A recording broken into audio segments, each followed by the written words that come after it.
grabarlo, como para después ver de qué modo podemos hacer circular o hacerle llegar a quien esté interesado en esta conversación. A ver, vamos a poner a grabar y vamos a poner a Fiamma otra vez como host. Ahí está. Sí. Bien. Bueno, si les parece, damos comienzo a este primer encuentro del ciclo de conversaciones con invitados.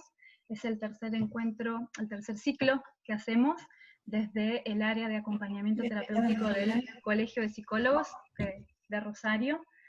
Este año en particular ha sido todo un desafío para nosotros. Acá estamos todos quienes formamos parte del área, Fiamma, Lucre, los compañeros, bueno, después también podemos presentarnos en el intercambio y a la hora de hacer de este espacio también un conversatorio en sentido pleno. Decía, bueno, ha sido un desafío muy importante para nosotros. Los años anteriores lo hemos hecho presencial, con muchísima convocatoria también, y estábamos muy dudosos en términos de cuál era la potencia de la virtualidad respecto a algunas cosas, y nos hemos encontrado con una maravillosa sorpresa, que es que, bueno, también es cierto que la virtualidad nos permite otras cosas que la presencialidad no nos había permitido, que es poder compartir con colegas y amigos que tienen mucho para aportar, y que no están tan cerca, ¿no? Como Esteban Obando, que está en Colombia, como Vivi Bálsamo, que está en Córdoba, y eso también es una gran alegría, y también para poder contar con ustedes, que veo que hay compañeros, alumnos y compañeros, ¿no? y múltiples presencias de Paraná, de acá de Rosario, pero también de otros lugares que después a la hora del intercambio podrán decir de dónde nos están acompañando. Entonces, antes que nada agradecerles y comentarles la lógica general, antes de presentar a quienes son nuestros invitados de honor el día de hoy. La lógica del conversatorio ha sido para nosotros siempre una apuesta a la horizontalidad de los intercambios, porque creemos también que el pensar juntos hace que la cuestión se potencie, ¿no? Y que siempre el pensamiento en solitario queda un poco empobrecido si no se pone a jugar con otros. En ese sentido, el formato de conversatorio ha sido para nosotros muy, muy productivo.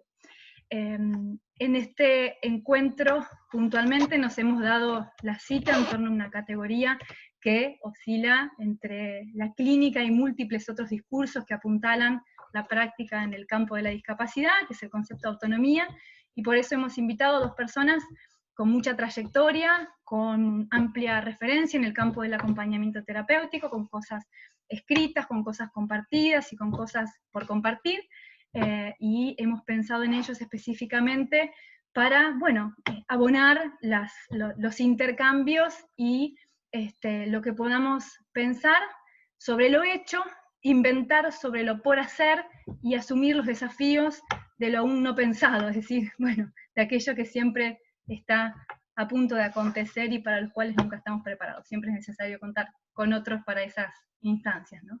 Así que bueno, vamos a darle la bienvenida formalmente en estos cuadraditos mágicos de Zoom a Esteban Obando de Colombia y a Viviana Bálsamo de Córdoba. Hemos puesto en el evento algunas reseñas de su trayectoria de antecedentes académicos y de formación, y ahora le vamos a dar de lleno a la presencialidad posible en este Zoom, escuchándolos. La idea de la dinámica es que, bueno, ellos puedan darse un tiempo para exponer qué pensaron, las preguntas que se hicieron y cómo esto los ha puesto a pensar, y luego ir abriendo también al intercambio posible. La idea es que ahora tengamos todos los micrófonos en mute para poder escucharnos simplemente, pero por supuesto que está abierta la posibilidad de intercambio. Puede ser más prolijo, siendo que ya somos tantos, somos 100, que puedan pedir la palabra por el chat, y entonces así lo podemos ir haciendo un poco más organizado, ¿no? Bueno, dicho esto, damos por abierta, ¿no?, el espacio, que ya venía palpitándose en esta pequeña espera que tuvimos. Y bueno, damos la palabra. ¿Quién quiere comenzar? Esteban, Vivi, ustedes, bueno, estuvimos charlando que a lo mejor querían hacer también como cierta dinámica de intercambio entre ustedes, así que los dejo absolutamente a criterio de ustedes la modalidad de su participación. Primero las damas, sígale, Vivi. Bueno. Y no es por machista ni nada de eso, no vamos a empezar. No. No. ¿Estáis ahora? No sabemos bien. Bueno, Antes de nada agradecer, Ceci, por la invitación, tanto a vos como a todos quienes están allí detrás de la organización de este evento. Y bueno, la verdad que es un gusto poder abrir esta temática con los colegas, una temática que empezamos como a conversar vía WhatsApp con Esteban el año pasado, y bueno, y así fueron surgiendo como algunos intercambios, después lo pudimos materializar en un escrito, y bueno, y algo que siempre nos interpela es el intercambio de las experiencias, de las resonancias que van tomando aquellas preguntas o reflexiones que nosotros podemos ir como construyendo en relación a esta temática. Así que la idea también era compartirles algunas reflexiones y después abrir el intercambio, ¿sí? Bien. Bueno, inicialmente quería situar el concepto de discapacidad, haciendo referencia al mismo, para poder encuadrar desde dónde pensamos, desde dónde por ahí toma consistencia, luego en la clínica, articulado con la autonomía, este concepto, como una construcción social, histórica, cultural y política, que ubica a ciertas personas, ¿no?, en condiciones de superioridad. Podemos pensar esta superioridad, capacidades, habilidades, posibilidades, inteligencia, en relación a otras. En clave Foucaultianas, este discurso de la discapacidad podría ser entonces otro campo fértil para la creación de nuevos dispositivos de control y de poder sobre sujetos que no resultan productivos, normales o que consumen menos que otros, ¿no? Siguiendo esta lógica,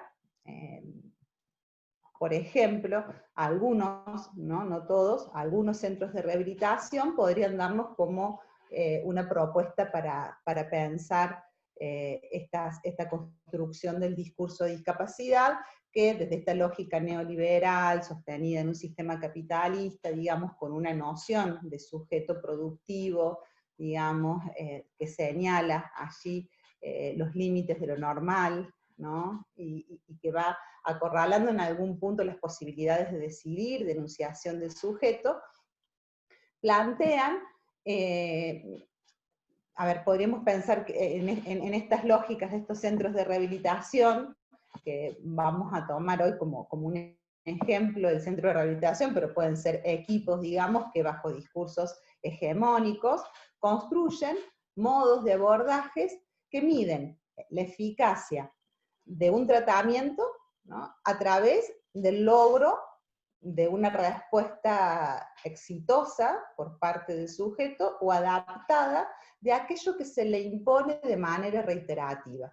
Aquello que se le impone escapando a los tiempos, escapando al juego transferencial, escapando a las posibilidades de que el sujeto pueda interpelar o decir algo de eso, ¿no? Y insisto en remarcar esto, que me parece que es un punto importante, porque estas lógicas, como decía, sostenidas, digamos, de los discursos neoliberales, tienen como meta, claramente, un sujeto ideal y productivo, ¿no?, donde podríamos pensar que allí el acompañante, podemos traer hoy la figura del acompañante, pero esto se hace extensivo a cualquier otro profesional, ¿no? Trabaja sujeto a estas indicaciones, como por ejemplo, ¿no?, muy frecuente en el acompañamiento, de sostener que el sujeto utilice determinado equipamiento, o que a determinada edad pueda ser autónomo, o que logre estar solo en determinadas situaciones, ¿no?, donde se convoca al acompañante para que se ponga en juego algo en relación a esto que podríamos empezar a esbozar como autonomía, pero que esa estrategia de intervención aparece desde esta lógica, ¿no?, desde la imposición, por fuera de la consideración de la enunciación del sujeto, por fuera, digamos, de un vínculo transferencial, sino que aparecen impuestas. En inclusive a veces, digamos, sustentadas de los objetivos. Una de las cuestiones que conversamos con Esteban al inicio, cuando empezamos a hacer algunos intercambios, era la curiosidad de que la mayoría de los objetivos, de los informes, aparecen, ¿no? Lograr la autonomía del sujeto, lograr que el sujeto pueda ser autónomo en relación a esta palabra que aparecía frecuentemente y recurrentemente en la clínica, y que evidentemente allí había algún efecto operando al cual nosotros nos interesó investigar, ¿no? Y en función de eso surgen como algunas preguntas, como por ejemplo, ¿qué sucede cuando los sujetos se resisten, ¿no?, podría ser el uso del equipamiento en las sesiones de acompañamiento terapéutico, ¿no?, en los encuentros, donde muchas veces aparece esta figura del acompañante en tener en los equipos multidisciplinarios, tener que reforzar, ¿no?, que el paciente en la casa use las férulas, de que en las salidas pueda tener las muletas, se genera, es como un canal o como una vía panóptica, ¿no?, de controlar en esos horarios cuando aparece la demanda de la familia o del equipo, por ejemplo, que el sujeto no cumple con la terapia o que se resiste a usarla, o que inclusive, por ejemplo, en la escuela las solicitudes de intervención a veces aparecen en relación a que, bueno, el acompañante tiene que ir a trasladar al sujeto que no puede trasladarse por sí solo, o que no quiere ingresar a la escuela. Todas estas cuestiones que aparecen allí anudadas, y que muchas veces los acompañantes desde estas lógicas, digamos, intervienen allí con el objetivo de que el sujeto pueda tener una respuesta adaptada y eficaz a ese objetivo que claramente se construye sin el sujeto, ¿no? Entonces, bueno, la pregunta es, ¿de qué nos informa esta resistencia del sujeto? ¿Cuánto se escucha esta negativa del sujeto, ¿no?, a los objetivos que se plantean, cuando estos objetivos son construidos sin los sujetos? Pero también, ¿qué sucede? Y allí empezamos a acercarnos quizás un poco más al concepto que estamos como pensando, construyendo permanentemente de autonomía, que es, ¿qué sucede cuando el sujeto decide o toma una decisión por fuera de eso que se le impone? ¿Sí? Y más allá, ¿no?, ¿qué implica para el sistema, qué implica para este sistema que un sujeto decida?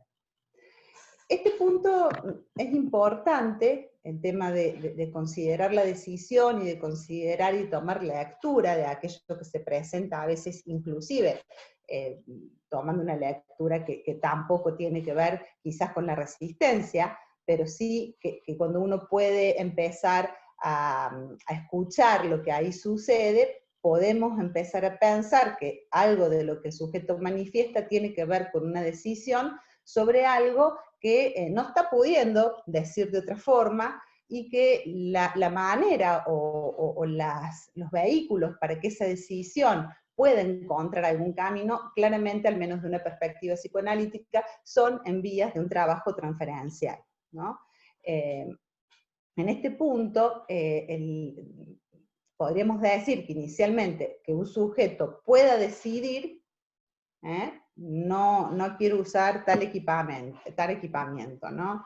No quiero salir, no me quiero vestir, no quiero ir a la escuela, digamos, que un sujeto pueda tomar esa decisión, y cooperar con el esfuerzo que implica cooperar cuando una decisión implica el hacerse cargo de la puesta en palabra, o de tomar la palabra, digamos, estar en vía de la autonomía.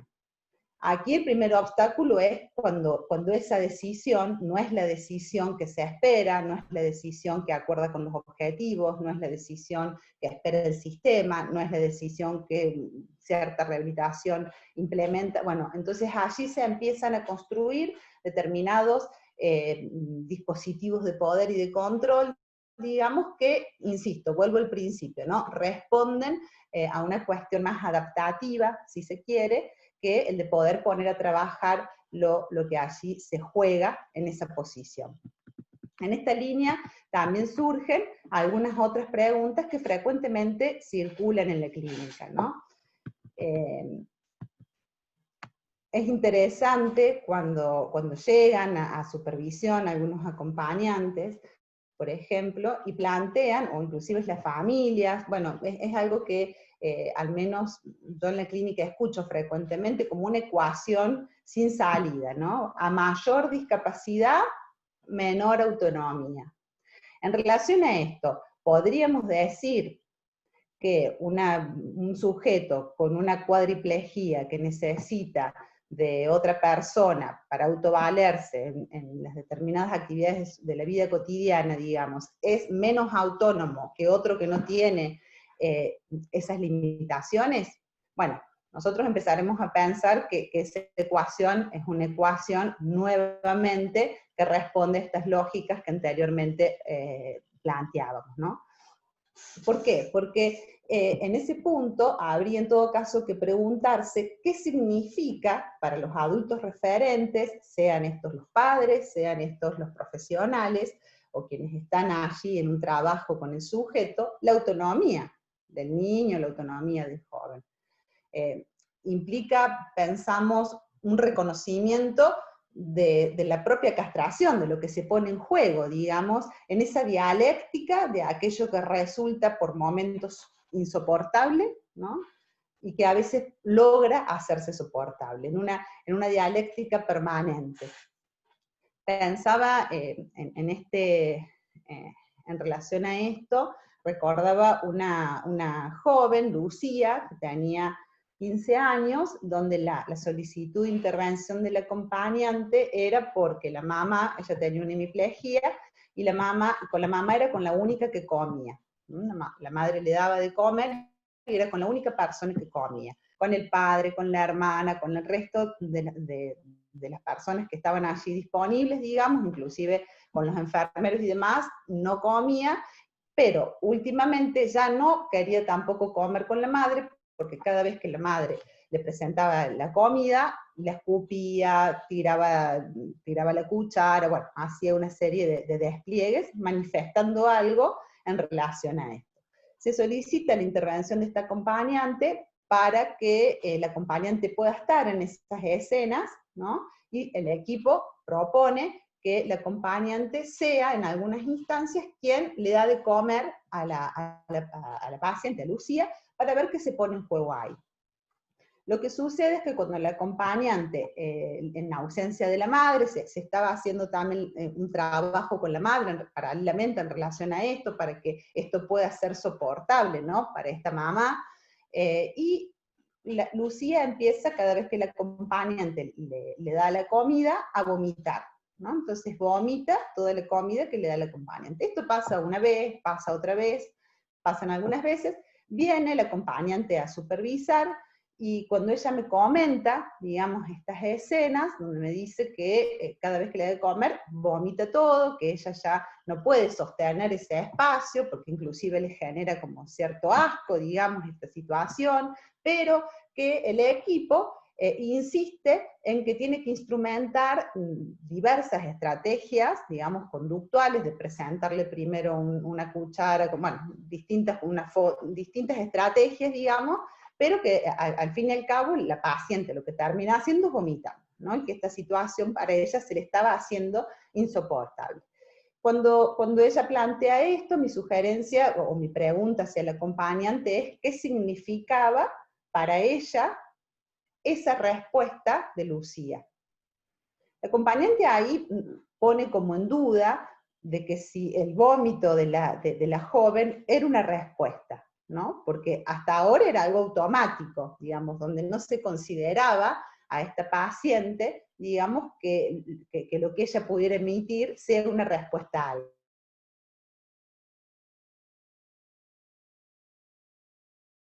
¿No? Una paciente que se la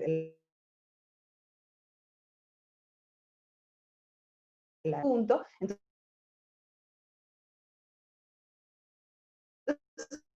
bueno, diciendo, y empezamos a trabajar por esa vía. La sugerencia es que ella pueda poner en juego algo de lo que está sintiendo contratransferencialmente, más allá de que lo pueda pensar en su espacio de análisis también, pero que pueda poner en juego esta intervención. Lo que sucede es que la paciente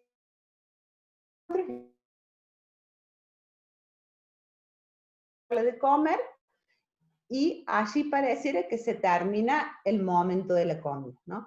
Al pasar los encuentros, la paciente, como ve que el acompañante frente a esto no insiste con la comida, o no instrumenta como algunas otras cuestiones, o a veces inclusive corta el acompañamiento y se va, o le puede decir casi no, bueno, se empieza como a trabajar por esa vía, digamos. Lucía empieza a escupir, digamos, una vez que vomita, como eso no tiene efecto, empieza como a escupir. Y allí se empiezan como a plantear, ¿no?, varias sesiones donde esto se sostiene desde esta intervención.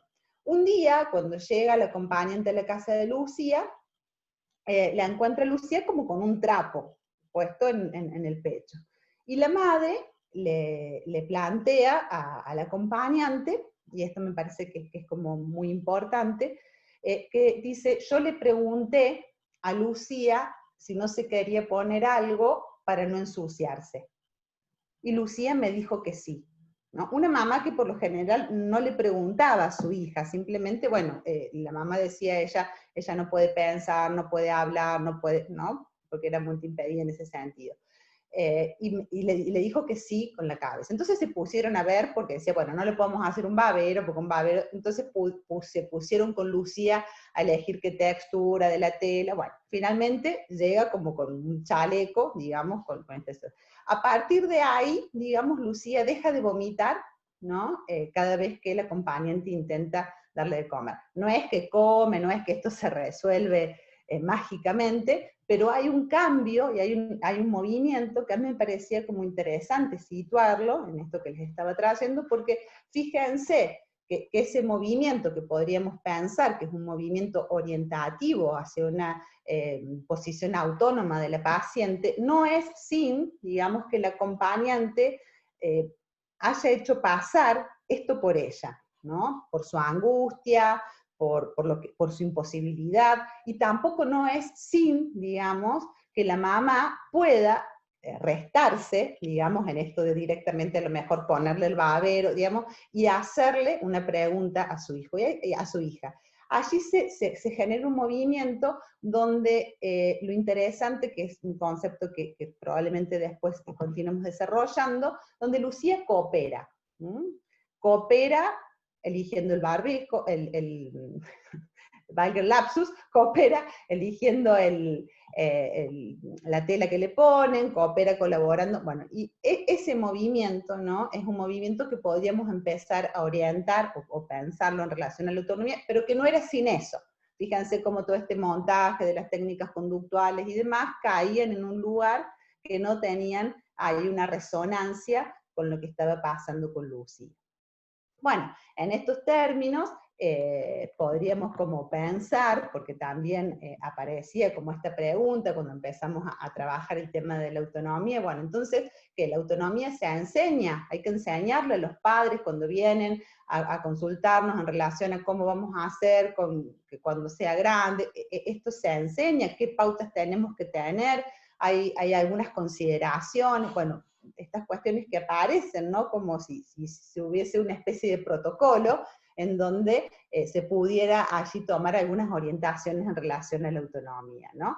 Bueno, enseñar la autonomía podríamos decir en estos términos que resulta un imposible, tomando la célebre frase freudiana, ¿no?, del imposible, que lo imposible no implica, ¿no?, que esto sea irrealizable, sino que hace referencia a que no hay palabras, no hay allí representaciones, no hay algo que enteramente pueda cubrir, digamos, la tarea de educar. Como tampoco del otro lado podríamos pensar, en el lado del acompañante, que no hay una formación académica, que no hay una estrategia, que, digamos, que no hay una estrategia en esto de lo conductual, digamos, que se pueda como operativizar, o ofrecer instrucciones para enseñar a un sujeto a ser autónomo, ¿no? Sino que solamente en estas lecturas transferenciales, en estos movimientos de cooperación, posteriormente podríamos decir que se podrá leer cómo se ha ido construyendo en esa dialéctica, digamos, de lo soportable, de lo insoportable, en ese juego de las castraciones, digamos, diría Dolto, cómo se ha ido construyendo a través del discurso del propio sujeto, es el que nos va a decir. Digamos, cuando Lucía dice, sí, me quiero poner la tela para no ensuciarme, ¿no? O soporto digamos, todos esos movimientos tienen una lectura que son a posterior, ¿no? Que no pueden pensarse como de antemano. Y es importante en este punto señalar que cuando el sujeto no tiene una motivación para tomar una decisión respecto a aquello que lo moviliza, podemos pensar en el caso de Lucía, pero podemos pensar en otros casos, digamos, donde decir, bueno, no hay algo que lo motive a vestirse solo, comer solo, a salir, a hablar, lo que sea, digamos, podríamos pensar aquí como en algunas opciones, ¿no? Ya sea porque se lo anula, decidiendo todo por él, o porque se supone que no tiene la capacidad para pensarlo, y allí podríamos retomar los efectos discapacitantes a los que somete el discurso de la discapacidad, ¿no? En estos lugares de objeto que muchas veces caen los sujetos con discapacidad. Dolto y Winnicott plantean en este punto algo que me parece que es fundamental, y que dice que todos estos movimientos de ubicar al sujeto en estas posiciones, en donde rápidamente muerde, digamos, donde rápidamente genera un impedimento, es en la construcción de la autoconfianza, ¿sí? Y justamente que la autoconfianza no se establezca va a ser uno de los mayores riesgos para el logro de la autonomía. Con Esteban empezamos a pensar en una frase que aparece como recurrente y que tiene que ver, digamos, con luego todo un andamiaje que vamos pensando y que nos interesa seguir pensando hoy con ustedes, que tiene que ver con una paradoja, ¿no? Que es la frase, la autonomía no es sin el otro, ¿no? Digamos, paradoja porque uno puede pensar la autonomía es que el otro pueda solo, la autonomía es que... No, la autonomía no es sin el otro.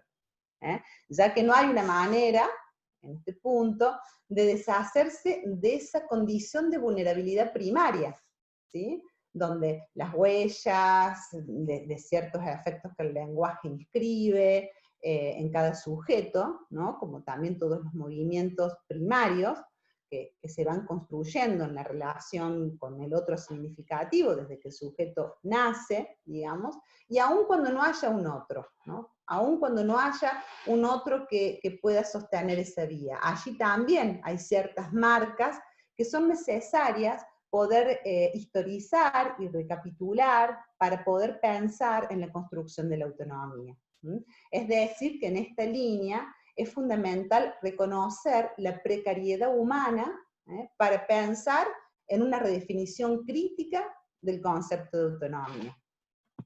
Por lo tanto, la autonomía no se construye en tiempos y espacios que responden a un orden cronológico o a unas etapas evolutivas, ¿no? Sino que podemos pensar que la autonomía será en cada sujeto, en cada vínculo, en cada contexto, y en una construcción de tiempos lógicos, ¿no? Tiempo que nos irá marcando los movimientos, en donde podremos tomar alguna lectura de que si ese sujeto va en vías de una autonomía, cuando se puede percibir que en el niño hay algo de su propia existencia que se anuda en relación a la propuesta o a la falta de propuesta del otro.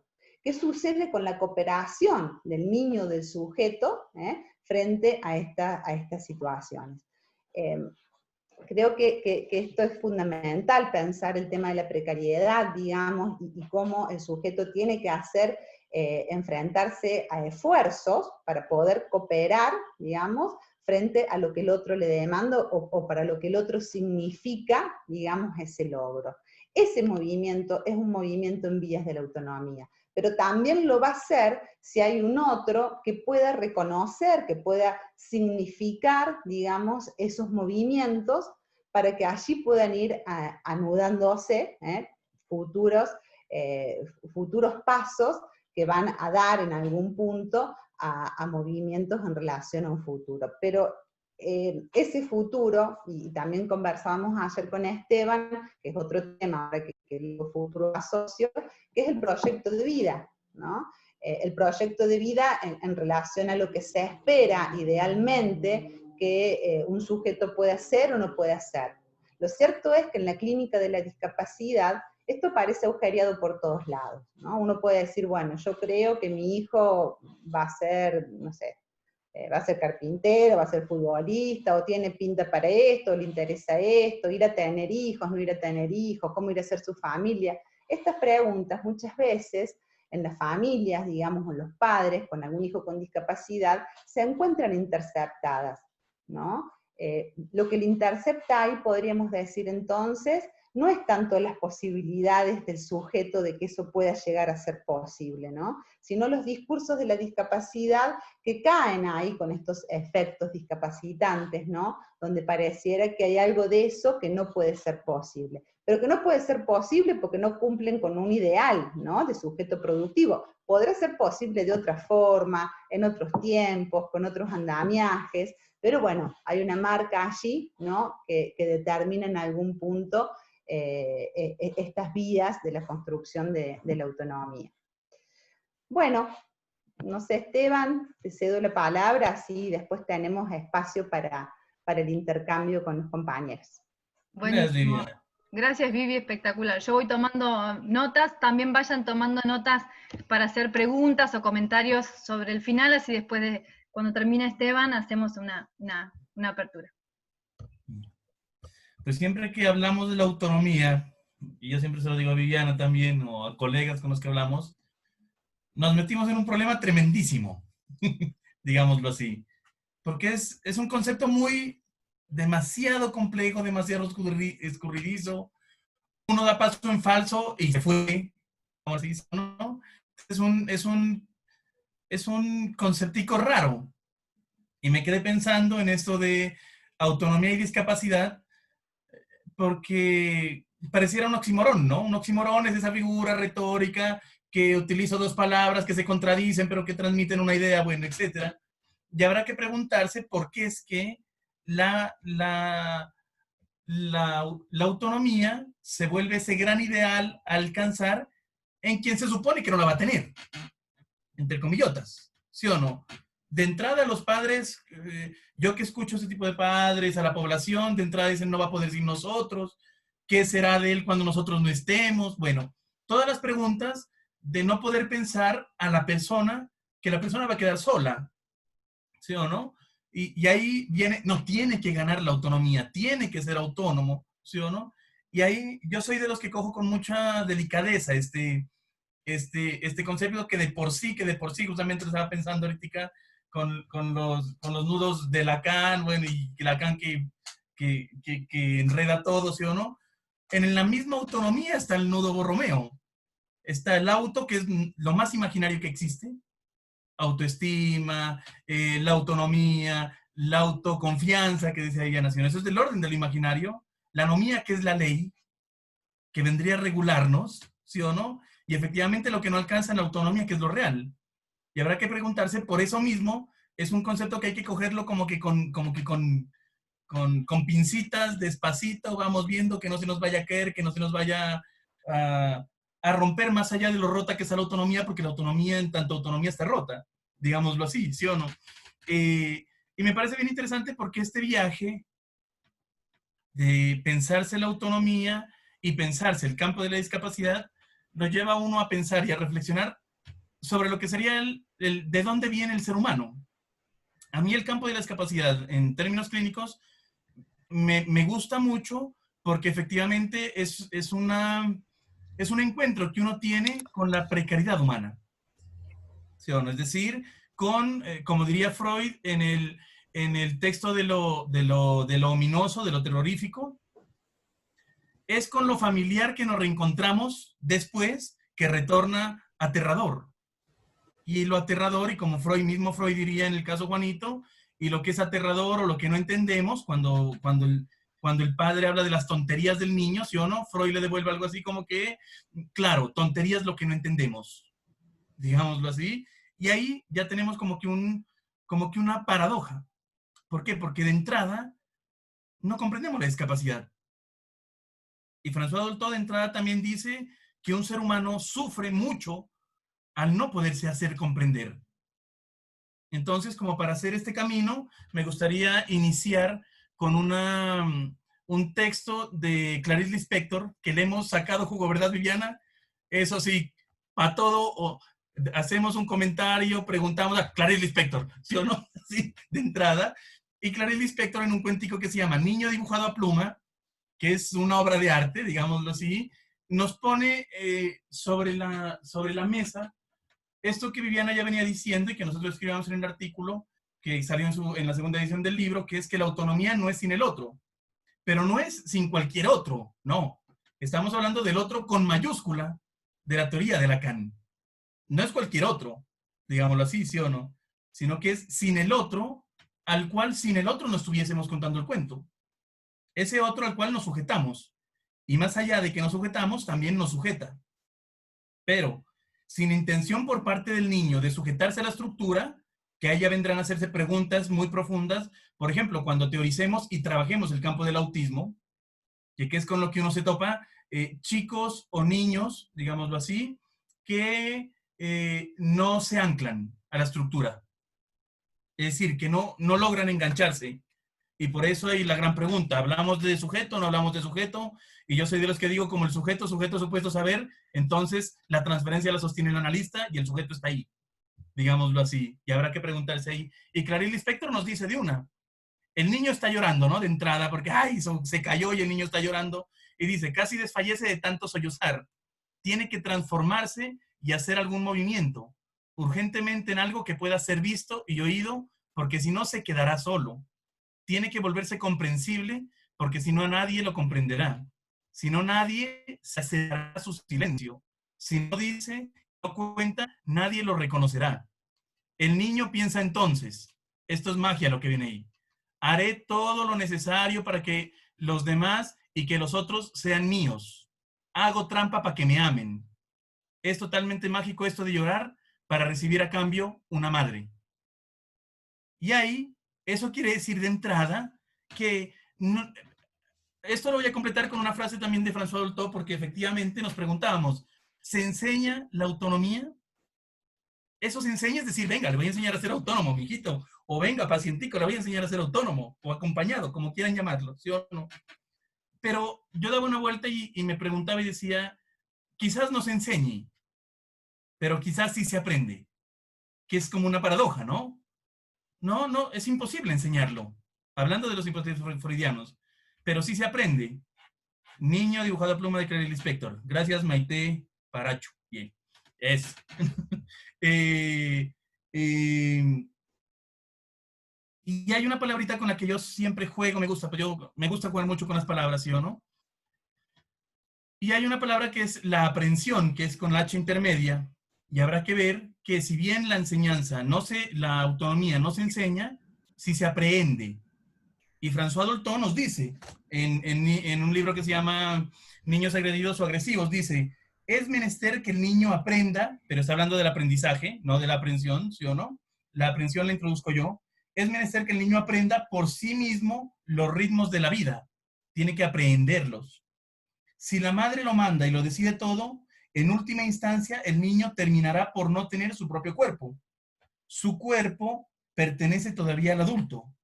Y este es un peligro en la adquisición de la autonomía, dice François Dolto. Bueno, lógicamente la autonomía no es un concepto psicoanalítico. Freud nunca habló de autonomía, pero habla de realidad psíquica, habla de fantasía. Lacan habla de fantasma, por ejemplo, ¿sí o no? Y justamente aquí, Clarice Lispector nos manda de entrada a un punto bien importante que sería el germen del fantasma. Hago trampa para que me amen, dice el niño.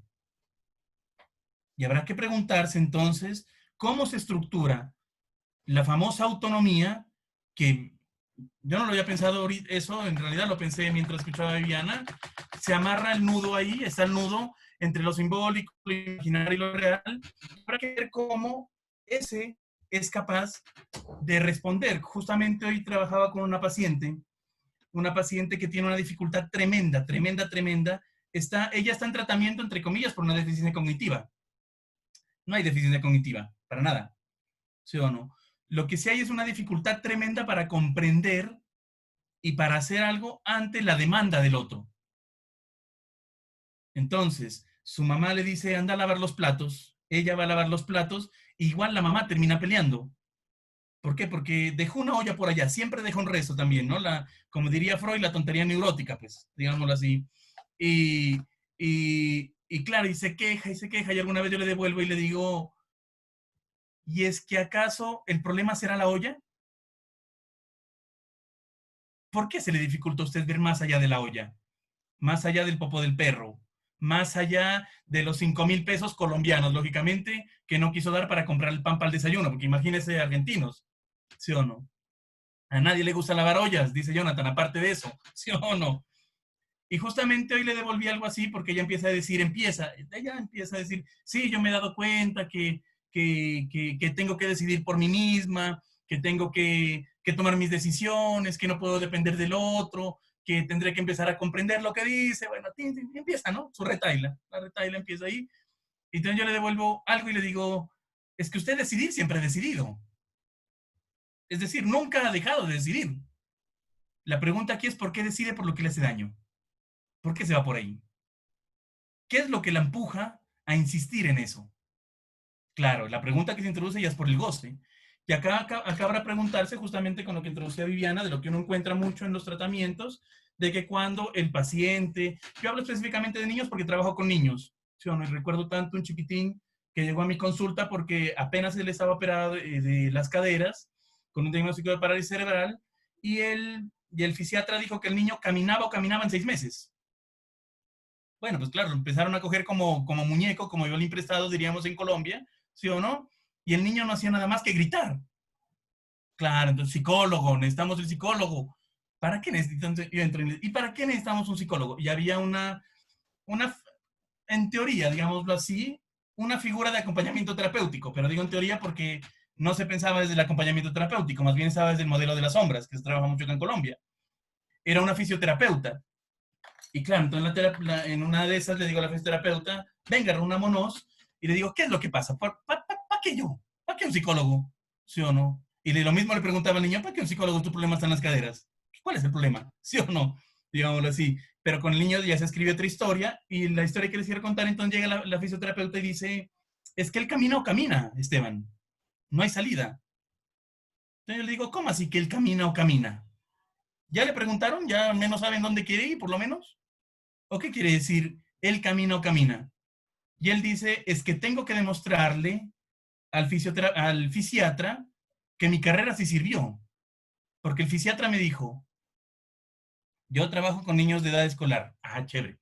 Porque el fisiatra me dijo, si el niño no camina en 6 meses, no sirvió que usted haya ido por la universidad. Claro, eso la sentenció a la persona que estaba en ese punto. Y eso, hacerla caer en cuenta de eso, lo que permite también es que, ¿por qué tienen que presionar al niño?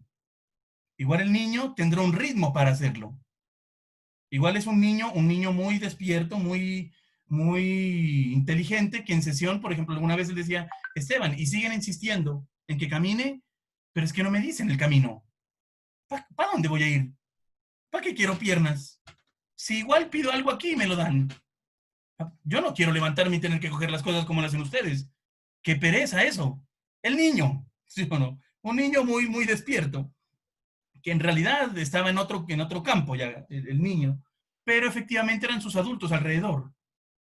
Y se le pedía al niño que, según ellos, iba a ser autónomo caminando.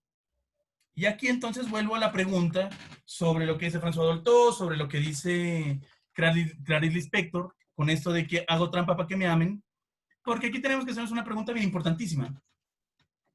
Y la pregunta es sobre, ya no sobre la autonomía, sino sobre un tema que ya vino trabajando Viviana y con el cual justamente cuando era ayer o hoy que te decía Viviana, no me acuerdo, yo le decía, siempre volvemos a este tema y es por ese tema por donde hay que meterse, la castración.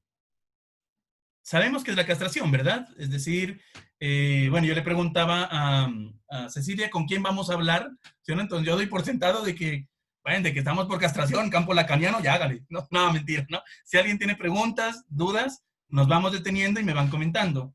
Es bien interesante porque, al menos como yo lo pienso, la discapacidad es uno de los nombres de la castración.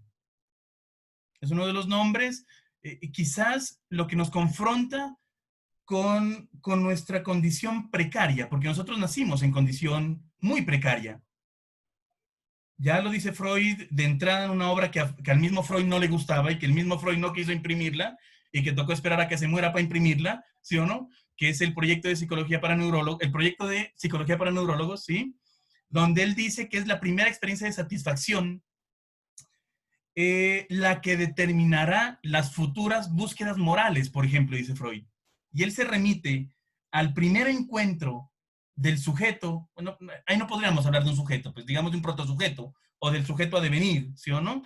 Pero del cachorro humano, más bien, eso como está escrito acá y como lo dice Lacan y como siempre lo hemos escrito, ese encuentro de ese cachorrito recién nacidito, sin pelitos, sin muelitas, sin poderse mover, la cabecita colgada, ¿sí? Los ojitos cerraditos, ¿sí? Llorando, totalmente desprovisto de alguna protección. Yo soy bien chistoso, perdonarán, ¿no? eh, desprovisto de alguna protección, el otro llega a salvarlo. Y es en ese encuentro en donde empieza la búsqueda moral del ser humano, donde se estructura toda su existencia. Habrá que preguntarse, justamente yo le comentaba esta tarde a Viviana, y por la mañana era, porque por la tarde estuve full de pacientes, Lacan, en el texto de acerca de todo tratamiento preliminar a la psicosis, en la cuarta parte, en el post-scriptum, él comenta una cosa bien interesante. Pues le tira pullas a los posfreudianos, como siempre, ¿sí o no? Ese era deporte de Lacan, tirar pullas a los posfreudianos, pero en esas él hace una referencia bien importante al juego del Fordá. Y dice, claro, si vamos al texto de Freud, más allá del principio del placer, entre el año y medio y más allácito, él vio a su nietico jugando con un carretel, va, viene, bueno, etc.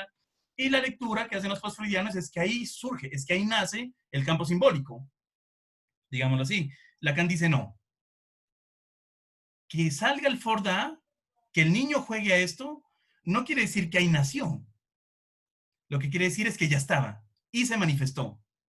Utilizo esta anécdota porque la autonomía podremos pensarla por ese campo, porque efectivamente seguimos a François Dolto, que a mí me gusta mucho, ¿sí o no? En un librito que justamente yo tengo un grupito, quien quiera está totalmente cordialmente invitado, los martes a las 7:30 hora colombiana, leemos François Dolto a la letra, nos sentamos con los libros a leerlo.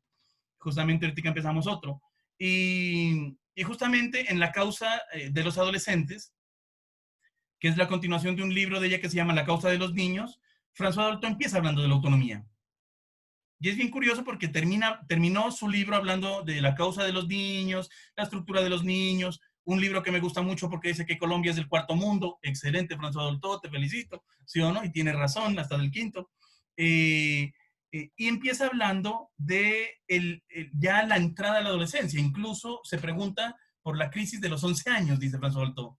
Una cosa curiosísima, de entrada, sí, en la introducción, en la primera página, dice, bueno, esta es la continuación del libro, pero vamos a un momento clave, un momento en donde la vida del ser humano se vuelve a jugar tal cual porque se encuentra con la precariedad del recién nacido y va al momento de los 11 años, ¿sí o no? En donde se juega la existencia nuevamente. Y ahí François Dolto lanza una idea muy importante sobre la autonomía porque dice, ahí se verá cómo el futuro adolescente se las arreglará con su fragilidad, se le arreglará con su hándicap, pues, que se llama en inglés, ¿sí o no?, la discapacidad, o es una traducción nuestra que hacemos de la discapacidad en el hándicap, pero que no es lo mismo, hay más por escudriñar ahí, que se las ha arreglado con sus dificultades. Y solo será hasta ese momento, de ahí para arriba, que podremos hablar de una autonomía. Justamente yo le decía a Viviana que es muy curioso que en tratamientos de discapacidad recibimos un niño de 2, 3 años, 4 años, y el objetivo ya dice buscar autonomía. Es una barrabasada, digámoslo así. ¿Por qué? Porque de entrada el niño lo primero que necesita es que lo agarren para después soltarlo, para después permitir soltarse. ¿Sí o no? Y soltarse no quiere decir andar suelto por el mundo. Como me decía un paciente que dice, mira, ya me fui a vivir de mi casa y puedo hacer lo que yo quiera.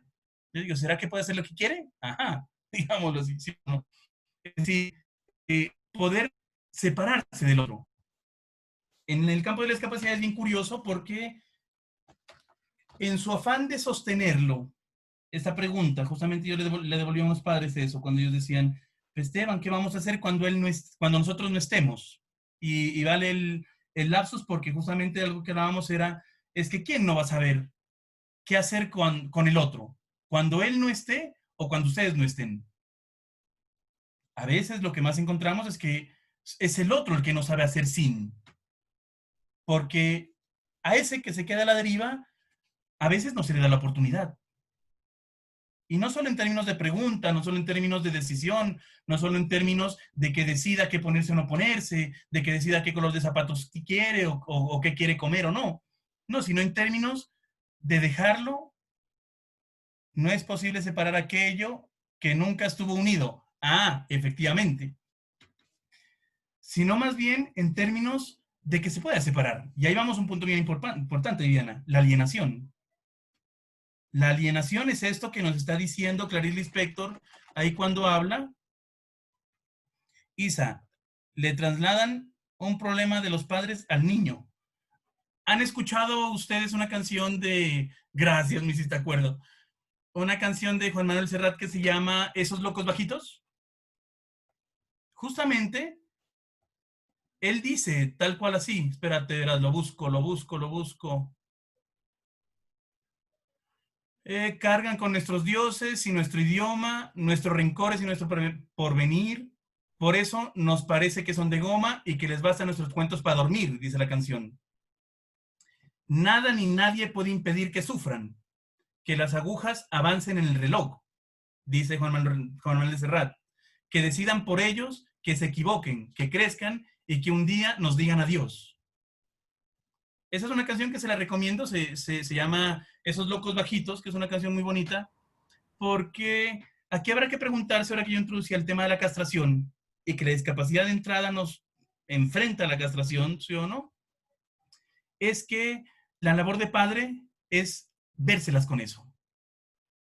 ¿Y por qué tenemos que hablar de los padres? Porque estamos hablando de los hijos, estamos hablando de niños.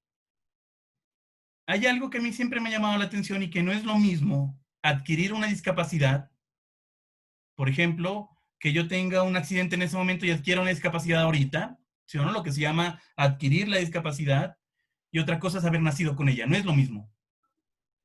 No es lo mismo, ¿por qué? Porque efectivamente ya ha habido un recorrido por el campo de lo simbólico. Con lo que nos encontramos con estos niños que se llama en el tratamiento de la rehabilitación, es que a veces no hay que rehabilitar, porque no hay a dónde volver. Lo que hablamos ahora, Viviana, efectivamente, eso que no se unió en el primer encuentro, no se va a unir jamás, nunca. Ante eso, el psicoanálisis ya propondrá las famosas suplencias, y es decir, de cómo el sujeto tendrá que arreglárselas incluso más allá del nombre del padre, cuando estemos hablando de casos de psicosis, por ejemplo, por vía del síntoma. Esa es una buena forma incluso de pensarse la autonomía, ¿sí o no?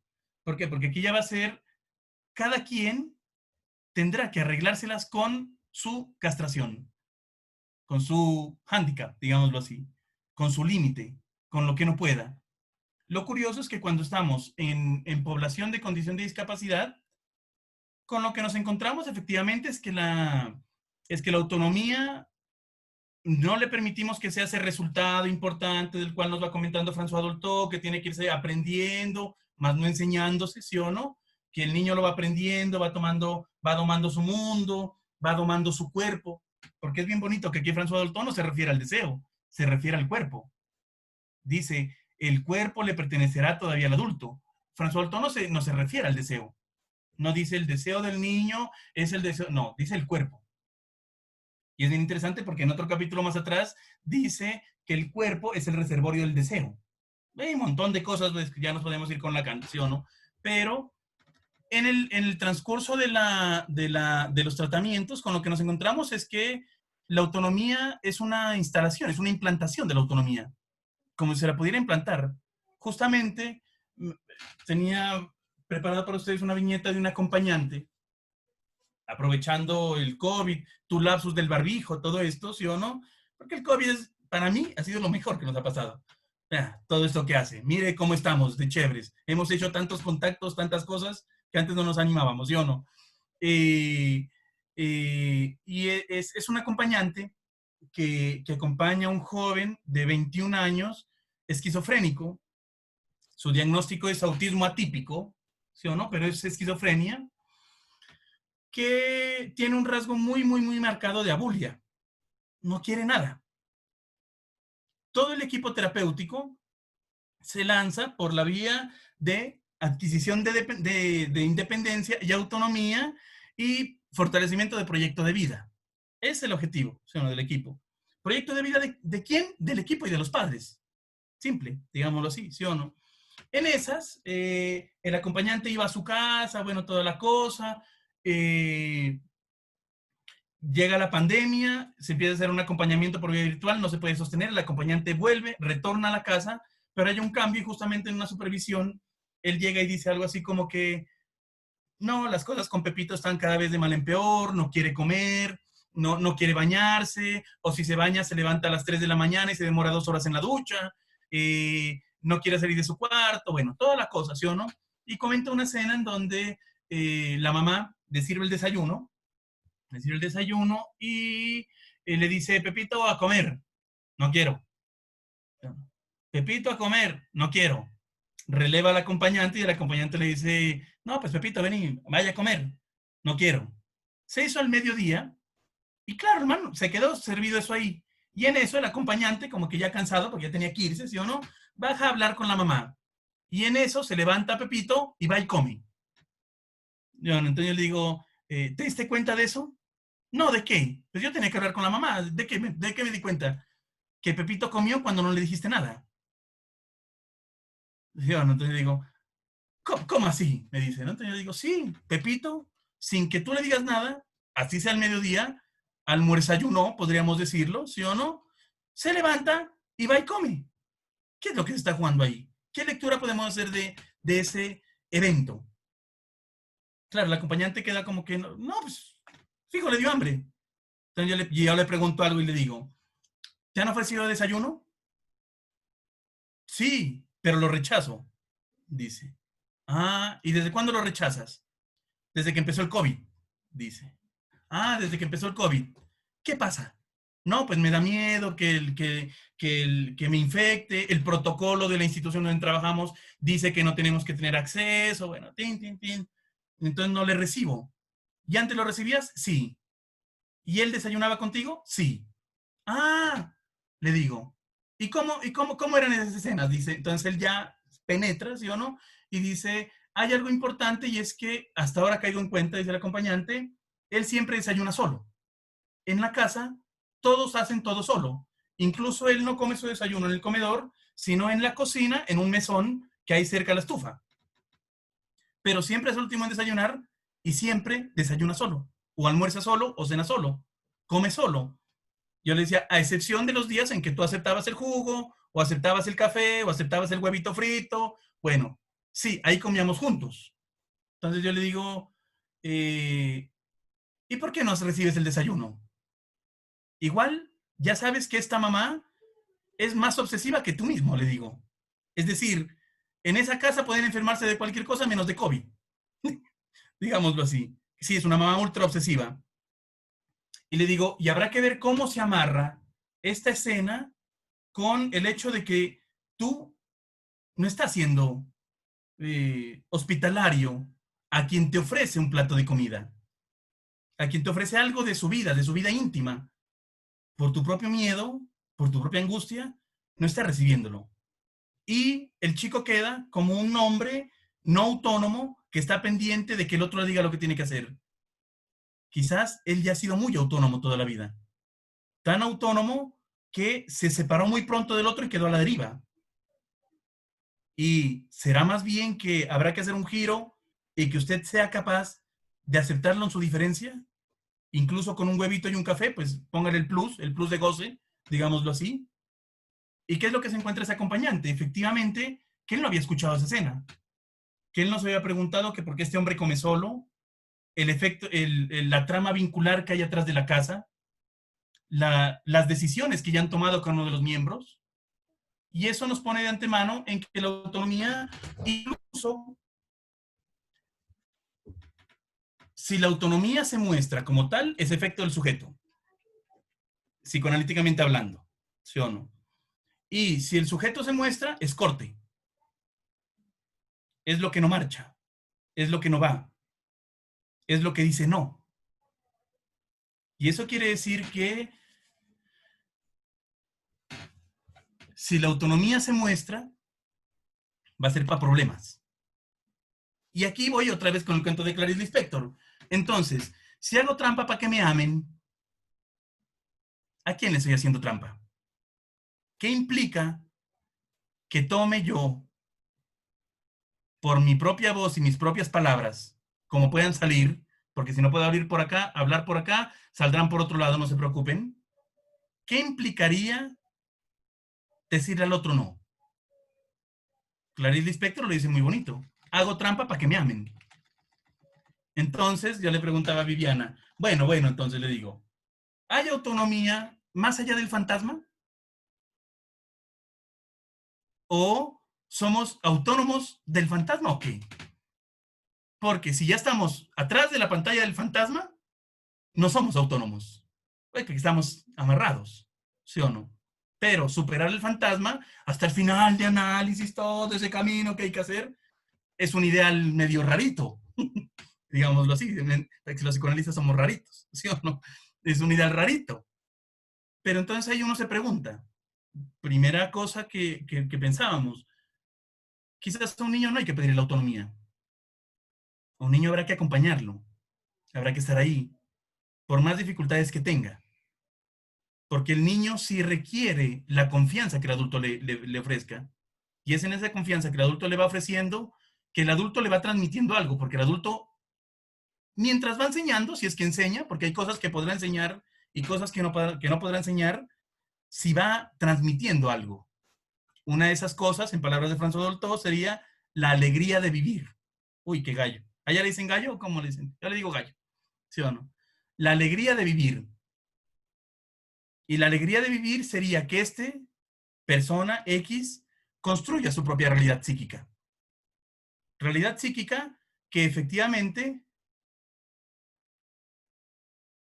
la capacidad de ser sujeto, no ser solo una persona sujetada al otro.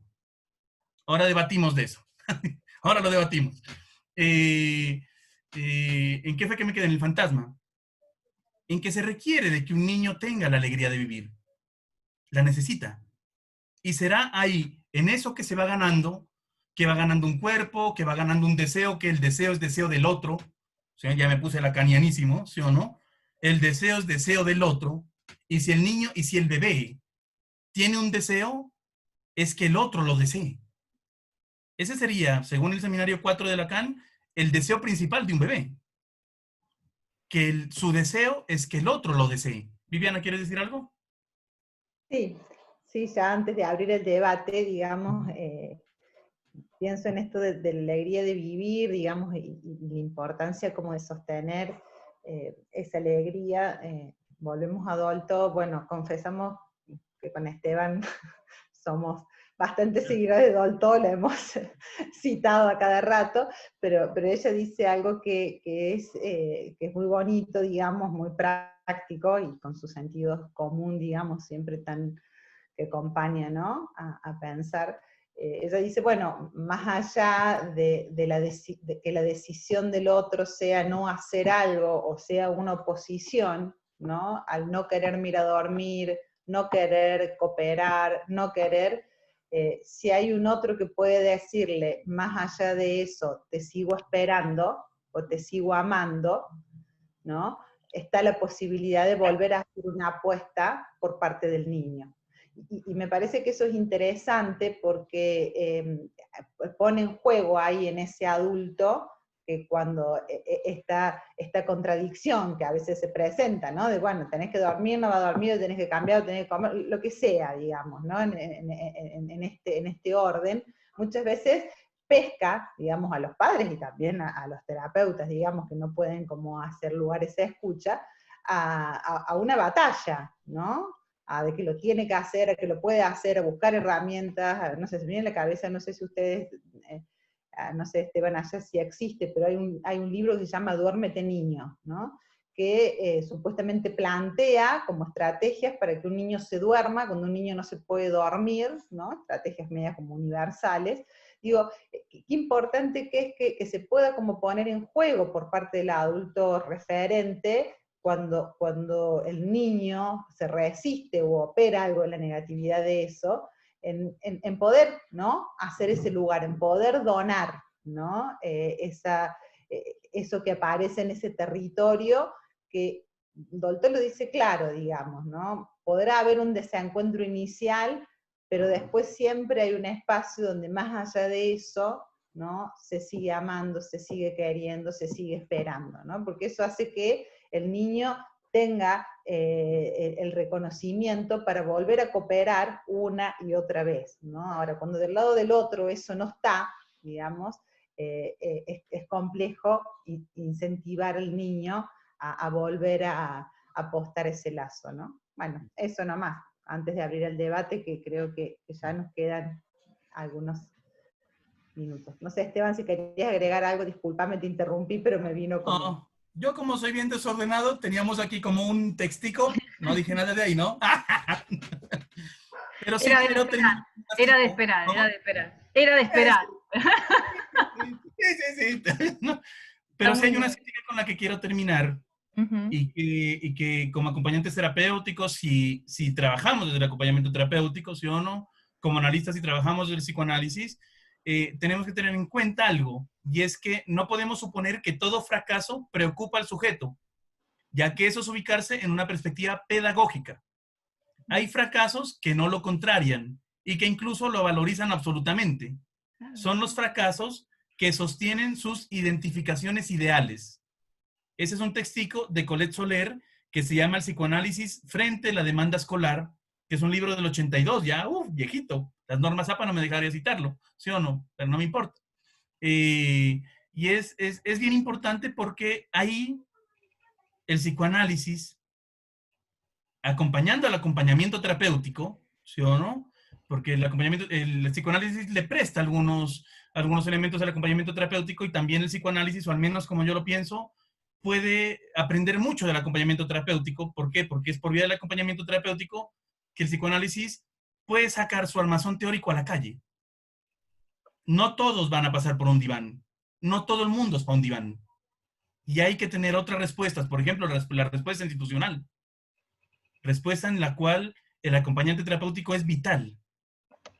Y es muy importante también que los psicoanalistas vayan más allá de ese prejuicio de creer que psicoanálisis solo es estar acostado en un diván. Esa es la cura tradicional, la cura tipo, por la cual muchos hemos pasado, digámoslo así, ¿sí o no? Y seguimos pasando, pero no quiere decir que sea la única. Al menos cuando trabajamos con población vulnerable, cuando trabajamos en instituciones, cuando trabajamos en colegios. Más bien ahí cómo la teoría psicoanalítica nos va a servir para estar en un terreno que no le pertenece. Entonces solo quería decir eso y peleemos ya. Bueno, muchísimas gracias Esteban, muchísimas gracias Vivi también. Abrimos ahora también un poco al debate, a la interlocución. Ya alguien había pedido la palabra. Richard, si querés, ahora es tu momento. Pueden ir pidiendo la palabra también acá en el chat, así lo hacemos de modo más ordenado y vamos desmutándonos de uno. Bueno, buenas noches. Gracias. ¿Se escucha bien? ¿Sí? Perfecto, gracias Ceci, Vivi y Esteban también. Quería hacer un comentario en relación a lo que planteaban como la autonomía. Me parece muy importante lo que pudo ubicar primeramente Vivi en relación a la autonomía tomada como un lugar de autosuficiencia, en el cual, o sea, demandado como un lugar de autosuficiencia en la cual no hay una relación con un otro que oficie en primer momento otorgando ciertas garantías que le den un lugar a ese otro. Entonces ahí también, justo con esto que plantea Esteban en la anécdota de la fisioterapeuta, que dice, tiene que salir caminando en 2 meses. Ahí lo que ubica es a ese sujeto en una relación de objeto de goce de esa terapeuta y no como un otro que habilite y que oficie que en el caso de lugar de soporte, de garantía, para que se pueda hacer algo. Y entonces pensar el acompañamiento terapéutico como, como un espacio que habilite justamente a eso. En primer lugar, que dé soporte a un sujeto a la emergencia, o en una fase más primitiva de soporte de un cuerpo, porque hay acompañamientos donde ni siquiera hay un cuerpo. Entonces, de ese lado, pensarlo desde ese lugar del acompañamiento terapéutico y no desde otro lugar que ubica a un sujeto como objeto de goce, que sucede en muchísimos casos, que es esto, demandarle a ese sujeto que tenga tal o cual condición frente a ese otro. Totalmente.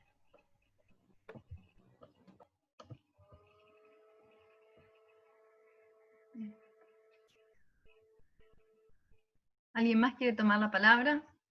Gracias, Richard, me parece muy pertinente la observación, ¿no? ¿Alguien más quiere decir hacer una pregunta o ampliar con algún comentario? Resonancias que tengan que ver con lo que han escuchado.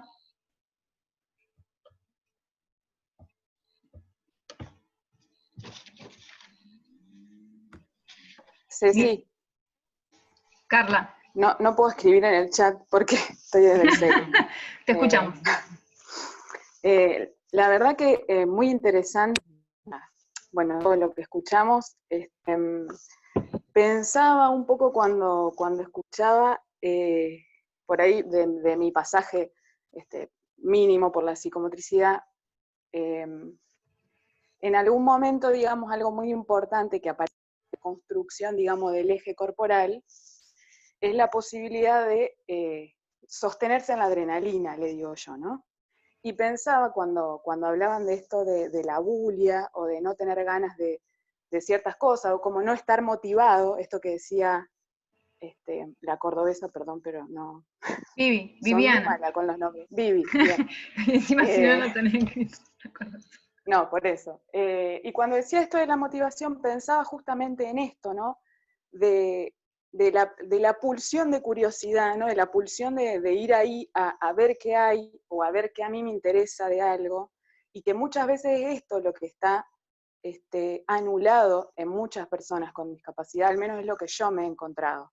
Y es ese no hueco, digamos, para ir a ver, que a veces deja al sujeto totalmente inmovilizado. Lo pensaba porque, de hecho, cuando yo cursé psicomotricidad hice una experimentación con el cuerpo que tenía que ver con la adrenalina de no saber qué era lo que iba a pasar, pero estar segura de ciertos sostenes alrededor, ¿no? Y justamente creo que ahí hay algo importante que tiene que ver con esto de que haya otros, un espacio ahí que nos haga sentir seguros para poder ensayar. Creo que la autonomía tiene mucho que ver con el ensayo, porque justamente yo ensayo con lo que tengo, esto que aparecía ahí, ¿no? De soportar aquello que no tengo, que no puedo, para enganchar ahí, bueno, para tener distintas posibilidades, porque también, acá ya cierro, pensaba en estos pacientes que no son niños, que son adultos,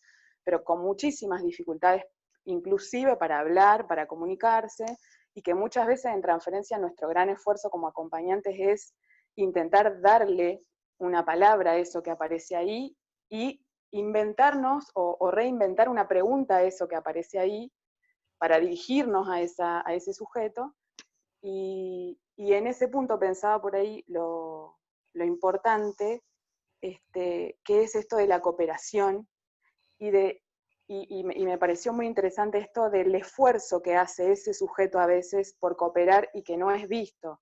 ¿no? Entonces como que me parece que también ahí hacia dónde va la autonomía de cada quien tiene que ver justamente con aceptarle hasta dónde o cuáles pueden ser sus objetivos propios, que tal vez sean una estupidez para nosotros o para otros o para quienes estamos ahí alrededor, ¿no? Creo que eso en relación a la castración me parece súper importante de trabajarlo en el trabajo mismo. Bueno, ahí, un saludo a la gente ahí que estuvo poniendo. Gracias, Carlos. Pide la palabra Romina. Tenés que sacarte el mute, Romy. Me había dado cuenta. ¿Qué tal? Buenas tardes. Buenas tardes. No, mientras escuchaba a Viviana y a Esteban, por ahí pensaba en esto de la importancia de dar lugar al sujeto, ¿no? Porque muchas veces se toma al sujeto como un objeto a normalizar en realidad desde otras prácticas. Esto, lograr que se adapte a diferentes situaciones en las que por ahí resulta complicado. Y pensaba en los tiempos, ¿no? En esto que decía Esteban, en 6 meses creo que caminaba, y por ahí pienso también en el acompañamiento en relación a las prácticas en instituciones, donde los tiempos son distintos, los tiempos subjetivos a los tiempos institucionales, a los tiempos de lo que se espera que se logre de un sujeto desde estas prácticas normalizadoras, y cómo el acompañamiento muchas veces funciona como una rebelión a eso también, dando lugar a lo que el sujeto puede en ese momento, y hasta dónde puede, y qué quiere, y qué puede. Por ahí lo pensaba desde este lugar, ¿no? O sea, en la práctica el acompañamiento como una rebelión a estas posturas normalizadoras muchas veces. Solo eso, me encantó, gracias. Gracias a vos, Romy.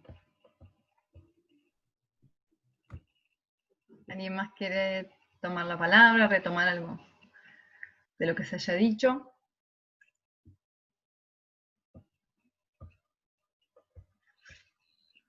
A ver, ¿alguien ¿Escucha? Sí, se escucha, Lucre. Bueno, primero agradecerles a Esteban y a Viviana porque, bueno, fue muy, muy interesante lo que trajeron para compartir, y porque, no sé, a mí lo que me dejó más conmovida, digamos, es como, yo me lo represento así, ¿no? Como si fuera una especie de desplazamiento. Cuando apenas empezó Viviana a hablar, donde intentaba hacer como una declaración de principios de dónde se hablaba, ¿no?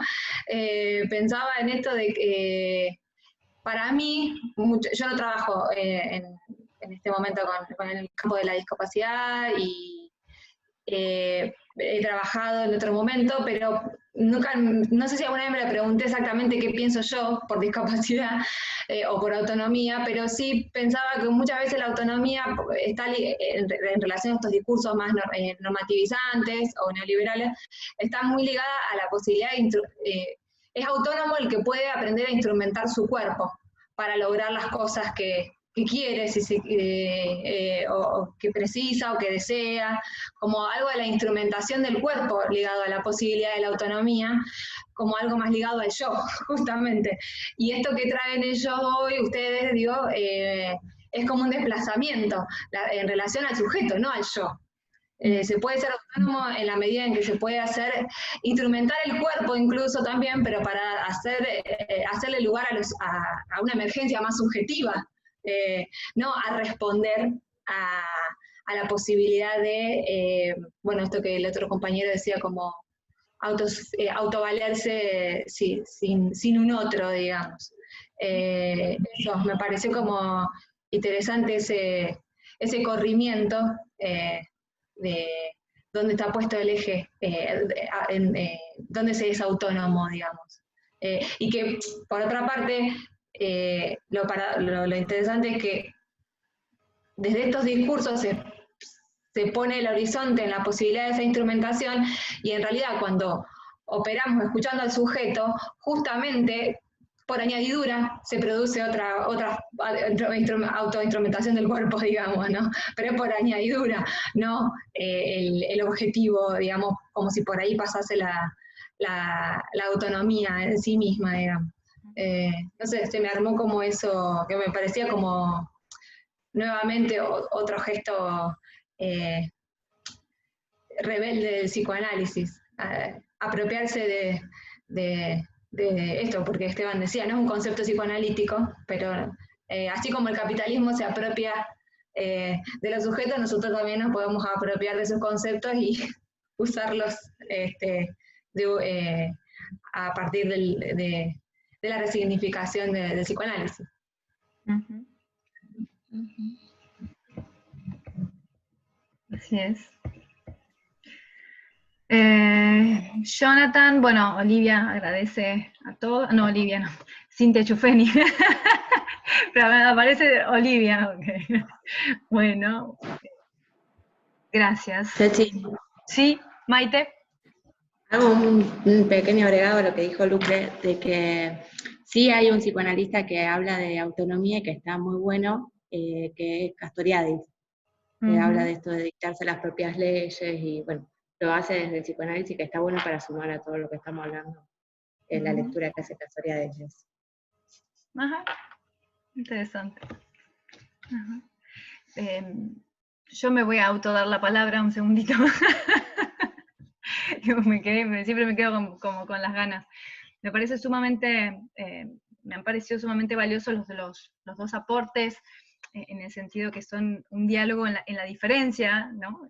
Sin duda que hay entre uno y otro, y me quedaba pensando en la condición paradojal de la autonomía, en esto de que no se es autónomo sin el otro, y pensaba cuánto allí de lo habilitante de incluso estas categorías que uno pone a funcionar, como por ejemplo esto de la cooperación que decían varios, que recuperaban de las exposiciones también de Vivi, ¿no? De esta cooperación, cuánto en algún punto es una construcción que es en cierto sentido casi una anticipación sobre un gesto mínimo, ¿no? Y en esa designación de ese gesto como cooperación se construye algo que designa a un sujeto y lo hace a la vez, ¿no? el sujeto de esa acción.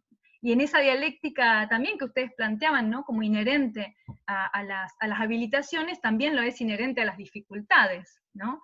Porque esta dificultad en términos de la necesidad del trabajo con los padres, por ejemplo, o con aquellos otros más significativos que están en contacto directo y forman parte de lo cotidiano del niño o del sujeto en condición de discapacidad, es cuánto es soportable o no soportable para el otro cierta emancipación de su propio campo, ¿no? Y eso también es una condición de trabajo que implica, ¿no? Toda la complejidad del campo de la discapacidad, porque no es solo con el sujeto, sino con todas aquellas otras condiciones que hacen a que ese movimiento sea posible, siempre apuntalado, ¿no?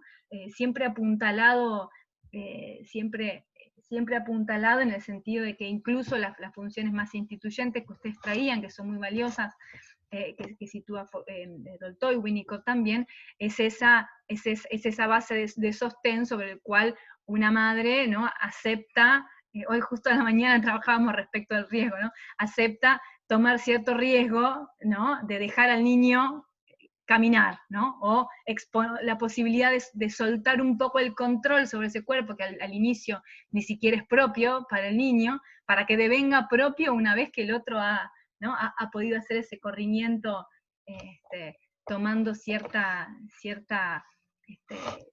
responsabilidad sobre su propia angustia, ¿no? Porque es todo un pasaje muy movilizante para los padres, el ceder el goce de poseer ese cuerpo y esas circunstancias, y también lo es de un gran temor, ¿no? Así como también para el propio sujeto, de lo que es capaz, ¿no? Hay en algunas circunstancias, ¿no?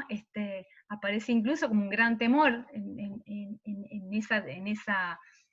ese avance sobre algunas autonomías, el temor de lo que es capaz, ¿no? Y ustedes traían también, y Vivi lo traía también respecto del futuro, de qué cosas ni siquiera se ponen sobre la mesa en términos de futuro, como ese deseo que se pone en juego, ¿no? Que Esteban también situaba muy fuertemente en la constitución del sujeto, y cómo hay muchos elementos que no solo le dan la posibilidad de anticipación de un futuro, a partir del cual el sujeto puede tomarse de eso para imaginarse, ¿no? Y construir un futuro allí, sino que hay otros que ni siquiera son pensables en términos de habitar un cuerpo. Pensaba en la sexualidad, ¿no? Así como es muy difícil pensar a los papás de los niños o de los adolescentes o de los jóvenes en el campo de la discapacidad, ¿no? Si formarán una familia, si tendrán hijos, ¿no? Tendrán estarán habilitados ante nuestra mirada a tener una sexualidad hoy, incluso, entonces no solo hoy, sino mañana, como posibilidad de una pareja, hijos, ¿no? Toda una serie de cosas que se nos retornan, o que se le retorna al menos bueno, en las instancias donde uno trabaja, en esto que Esteban decía, ¿no? Lo ominoso, es una sexualidad absolutamente ligada a un desconocimiento, ¿no? Es eso monstruoso que se personifica, ¿no? Casi sin posibilidad de ubicarse en ese cuerpo, ¿no? Me parece que han planteado toda una serie de tópicas centrales que atraviesan a la categoría de autonomía, de modo de hacerla hablar clínicamente, aun cuando allí es una categoría que ¿no? Es transversal a la clínica, y sin embargo es muy habilitante pensarla, ¿no? Bueno, vos tocas ahí un tema que es la sexualidad, digamos, que es para otro conversatorio, porque la verdad que es muy, muy interesante poder como pensar, digamos, qué se juega allí, pero pensaba que en relación a que se pueda poner en juego la suposición, digamos, de que el otro pueda tener un hijo, pueda tener una novia, pueda, digamos, en el campo de la discapacidad, digamos, que eso aparezca como interceptando el proyecto de vida, o, digamos, creo que más allá de cómo eso opere, por supuesto, como dice Manoni, digamos, en la sexualidad de la madre, cómo eso se activa en la historia, digamos, de cada uno, y cómo se enlace esa actualización, yo insisto, digamos, en pensar que en el campo de la discapacidad hay, digamos, un discurso que también a nivel transubjetivo, pensando en estas dimensiones, ¿no? Cuando hablamos de intervenciones pensamos en las dimensiones intrapsíquicas, digamos, o lo intrasubjetivo de lo que se pone en juego en cada uno, lo que se pone en juego en lo intersubjetivo, pero a nivel de lo transubjetivo, pensando en los discursos, lo cierto es que aparece también en el campo de la discapacidad allí un significante que a veces obtura, digamos, y que se conjuga con las otras dimensiones, ¿no? ¿Significante en qué sentido? No es poco frecuente escuchar de que las personas con discapacidad tienen una sexualidad especial, o que las personas con síndrome de Down tienen otro tipo de discapacidad en relación a su sexualidad, digamos, que permite, en función de su discapacidad, que son más tiernos, que son, digamos, hay como ciertos mitos, hay como ciertas cuestiones en relación a la sexualidad y la discapacidad que también interfieren, digamos, a esto es a lo que me refiero cuando hablo de los efectos discapacitantes de la discapacidad, digamos. Cuando estos discursos operan en ese nivel, bueno, habrá algunas familias que podrán revisar estas cuestiones, ¿no? Pero como dice Elsa Coriat, y me parece que en ese punto es como muy interesante, siempre que se emite en la situación diagnóstica y en estos primeros momentos de cuando se enuncia, digamos, a los padres, por ejemplo, el diagnóstico de la discapacidad, ese significante que se enuncia es recibido de otra red de significante de esos padres, ¿no? Entonces tiene un valor, digamos, no es lo mismo que se pueda enunciar y acompañar de una manera a que dogmáticamente se diga, bueno, su hijo va a tener un techo, probablemente su hijo no pueda hacer esto, digamos, es un discurso que opera en un momento de vulnerabilidad, digamos, donde la familia muchas veces está posicionada en ese no saber y en la necesidad de saber acerca de aquello que les resulta desconocido porque no lo esperaban, y de pronto, bueno, quien ocupa allí un lugar de saber, tiene, digamos, un poder sobre eso que también creo que marca un poco, ¿no? El territorio en este punto, ¿no? Me parece Totalmente. Sí, totalmente. Sí. Jonathan pedía la palabra y después Esteban. Sí, por ahí traía a colación, habíamos estado trabajando con la cátedra de la construcción imaginaria de la discapacidad, y pensar esto que decía Silver Casten acerca de la ideología de la caridad y si puede ser contrastado con este concepto de autonomía. Porque por ahí hay que ver dónde quedan los derechos de una persona con discapacidad. ¿Cómo lo pensaba Jonathan? ¿Por qué los derechos, decías? Porque por ahí Silver Casten traía una cita acerca de eso, de que en la ideología de la caridad, el discapacitado dice que tiene derecho a pedir limosna, que solicitar dinero sin contraprestación, un derecho por el cual él no tendría que luchar, dice. Bueno, a mí me parece que se abre toda la situación paradojal de los derechos, ¿no? Que es que como derechos suponen sin duda una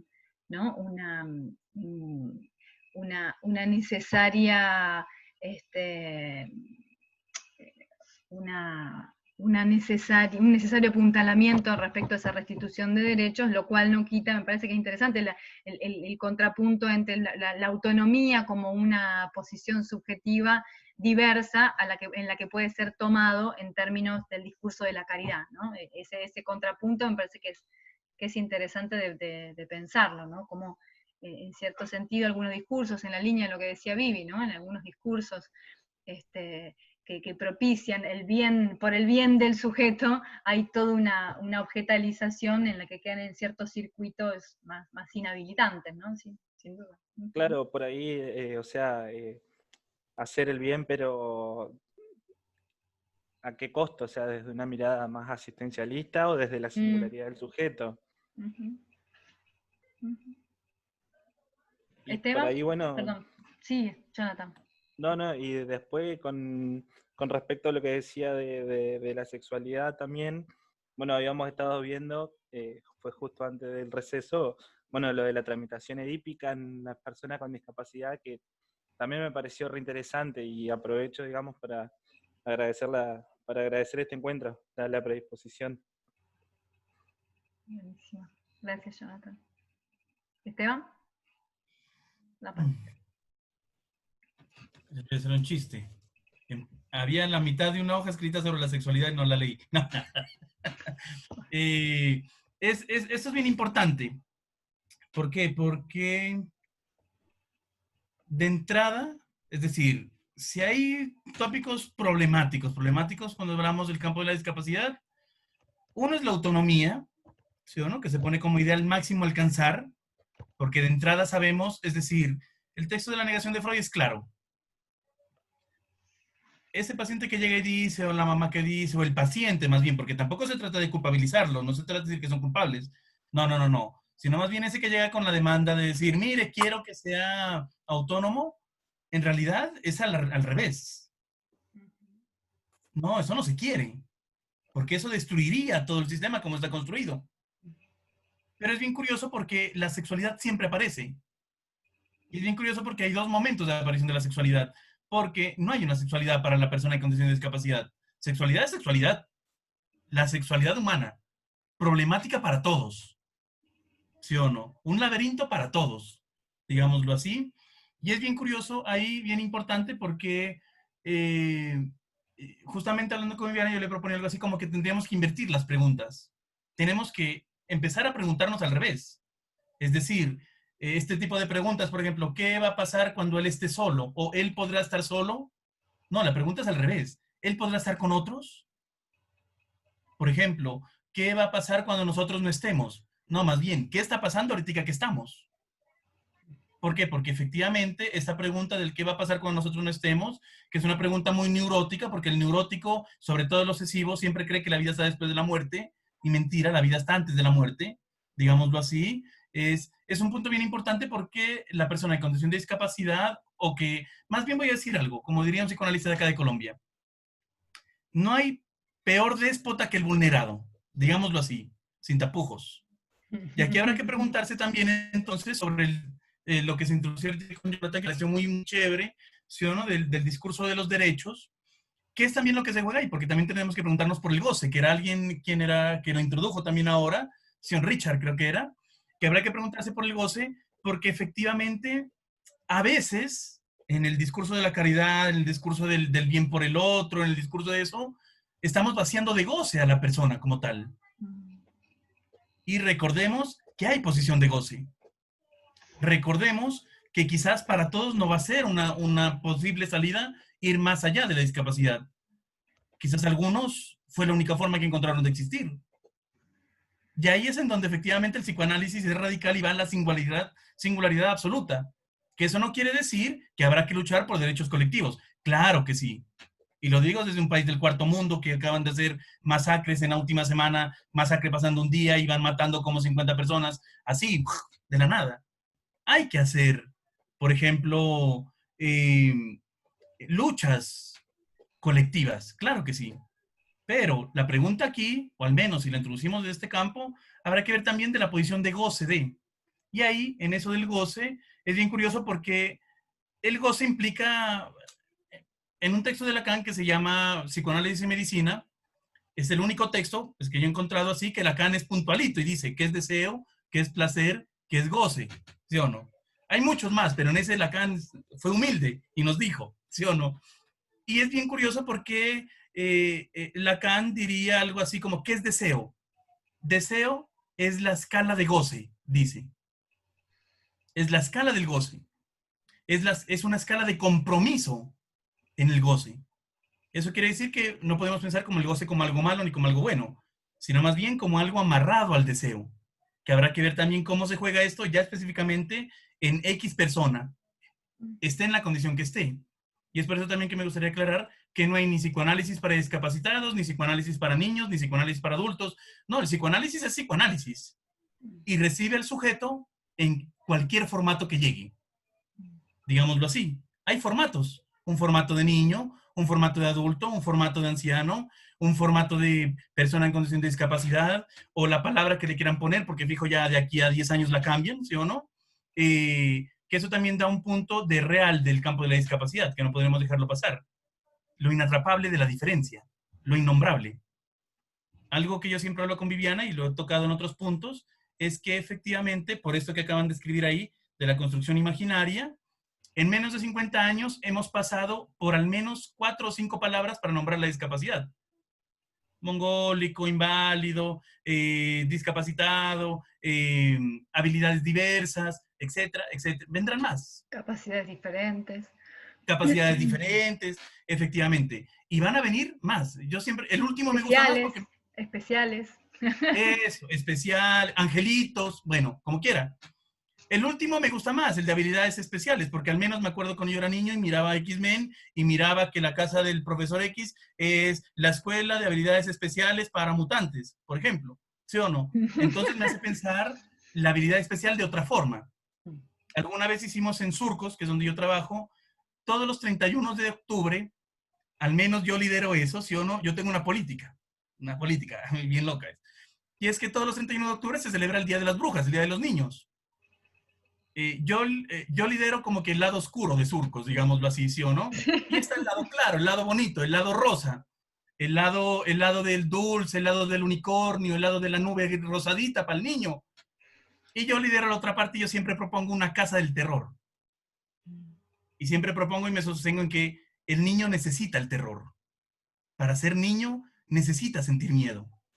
Entonces nos armamos una casa del terror y la última casa se llamaba Bienvenidos a Sustos, Fundación Sustos se llamaba, y pusimos oscuro toda la cosa y asustábamos a los niños.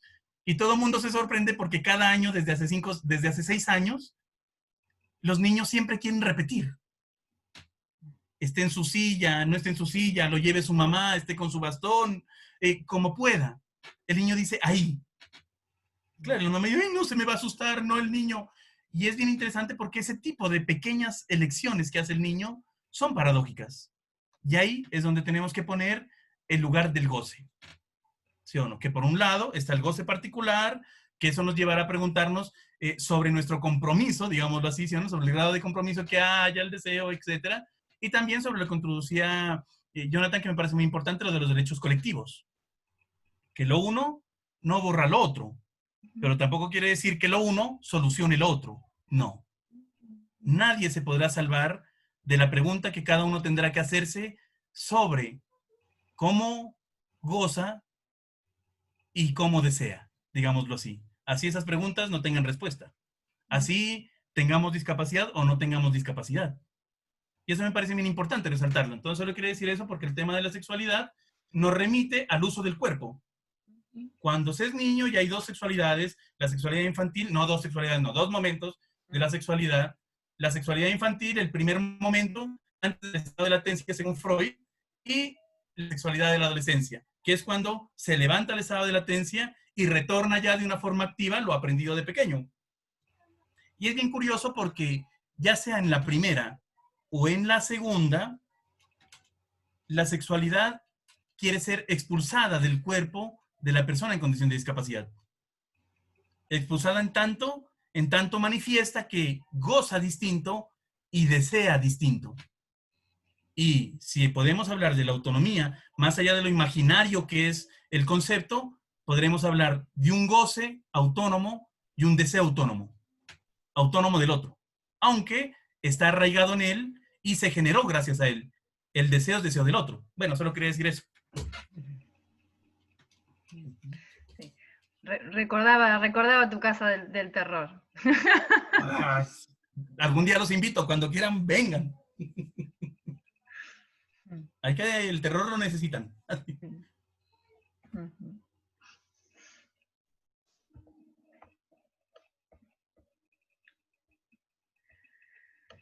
Bueno, ¿alguien más quiere hacer algún comentario, algún aporte?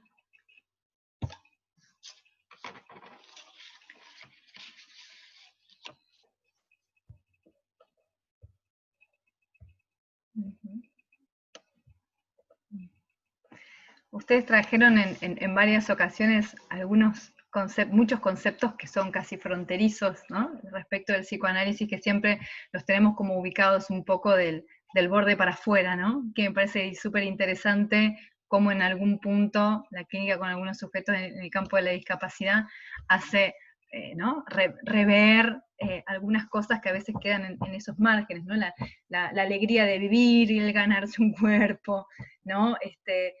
La necesidad, o cómo sufre alguien que no logra hacerse comprender, ¿no? Ciertas lógicas que necesariamente a veces hace falta volver a ponerle, ¿no? Cual si fuera carne al esqueleto a veces vaciado de una versión del psicoanálisis un tanto, ¿no? Vacua. Parece que ustedes, el campo de la discapacidad también, y ustedes lo han traído fuertemente en las viñetas, en el trabajo con sus pacientes, en el modo de verse interpelados y en algunas dimensiones de esa experiencia clínica de la T, con esa disponibilidad y esa cercanía y esa, ¿no? y esa implicación a la hora de hacerle lugar a un otro que no siempre aparece con ciertas condiciones de receptividad, ¿no? Todas esas dimensiones que ustedes han puesto a jugar en el encuentro de hoy tan valiosas para volver a ponerle densidad a la clínica de la T, ¿no? Allí cuando alguna versión del psicoanálisis aparece despojada, ¿no? Casi vacua, casi, ¿no? Me parece absolutamente interesante y muy enriquecedora de las lecturas, ¿no? Así que, bueno, agradecerles muchísimo por las presentaciones y bueno, ha sido mucho, ¿no? Muchos ejes temáticos, muchas categorías, ¿no? mucha voluntad de transmisión también, así que, bueno, si alguien más quiere hacer algún aporte, algún cierre, alguna reflexión, Esteban, Viviana, quieren decir algo como palabra final. Tenemos unos yo quisiera como rescatar que también circula, ¿no? Y está allí como un campo específico, que es la clínica de la discapacidad, ¿no? Bueno, ¿qué es esto de la clínica de la discapacidad? ¿A qué nos invita, digamos, esta clínica? Y creo que hay como muchos intentos, ¿no? de definir o de configurar un lugar para las personas que eligen, los profesionales que eligen transitar por esta clínica. En este punto, lo hemos también conversado en algún momento con Esteban, digamos, o sea, creo que es una clínica que nos invita justamente a hacer algunos esfuerzos cooperativos, digamos, en la jerga que venimos hablando, de despojar, digamos, la discapacidad de la presencia de la discapacidad, ¿no? Porque muchas veces cuando aparecen las demandas de acompañamiento terapéutico, bueno, llamo para trabajar porque me dijeron que usted trabaja especialista en discapacidad o en el área de discapacidad, o a un acompañante que se dedique a trabajar con discapacidad. Creo que, como dice Gabriel, que está ahí acompañándonos, lo veo, Gabriel Pulice, bueno, haciendo referencia a sus aportes, ¿no? Cuando esas solicitudes de intervención que todavía no llegan a configurarse en demanda aparecen, hay que estar atentos, porque lo que se solicita primero en ese significante, o lo que se convoca, es a la discapacidad, ¿no?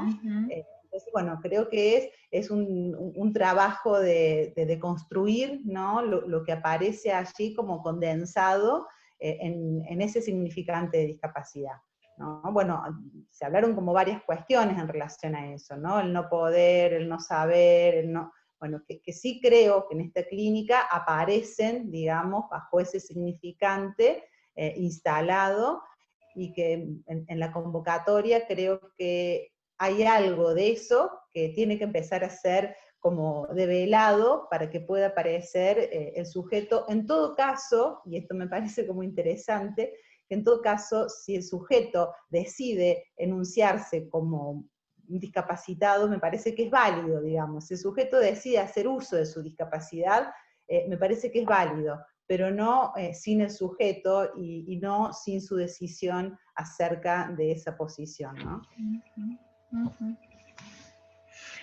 Así es.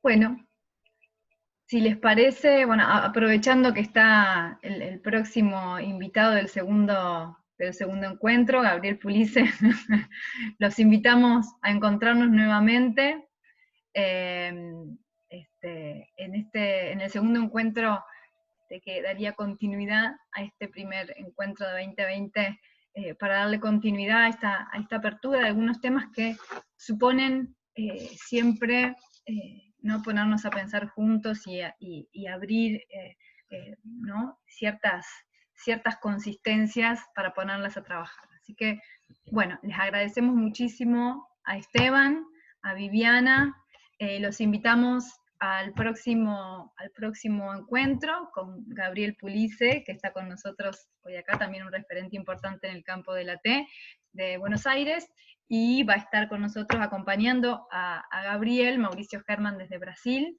el tercer miércoles del mes próximo. Así que bueno, les vamos a estar compartiendo también la invitación y el link. Varios preguntan respecto de la grabación de la clase, cómo la vamos a compartir, porque muchos quedaron afuera por el cupo, así que vamos a estar compartiéndola en la página del área, así también compartiéndosela a quien la pueda solicitar, para multiplicar eso en pensamiento, ¿no? y debates por venir. Bueno, agradecerles infinitamente hablo en nombre de todos los compañeros que formamos parte del área de acompañamiento terapéutico del Colegio de Psicólogos acá de Rosario, y agradecerles también especialmente a nuestros invitados de hoy, y a nuestros invitados futuros, y a todos ustedes por estar allí. Bueno, saludos, y nos vemos la próxima. Chao. Nos vemos.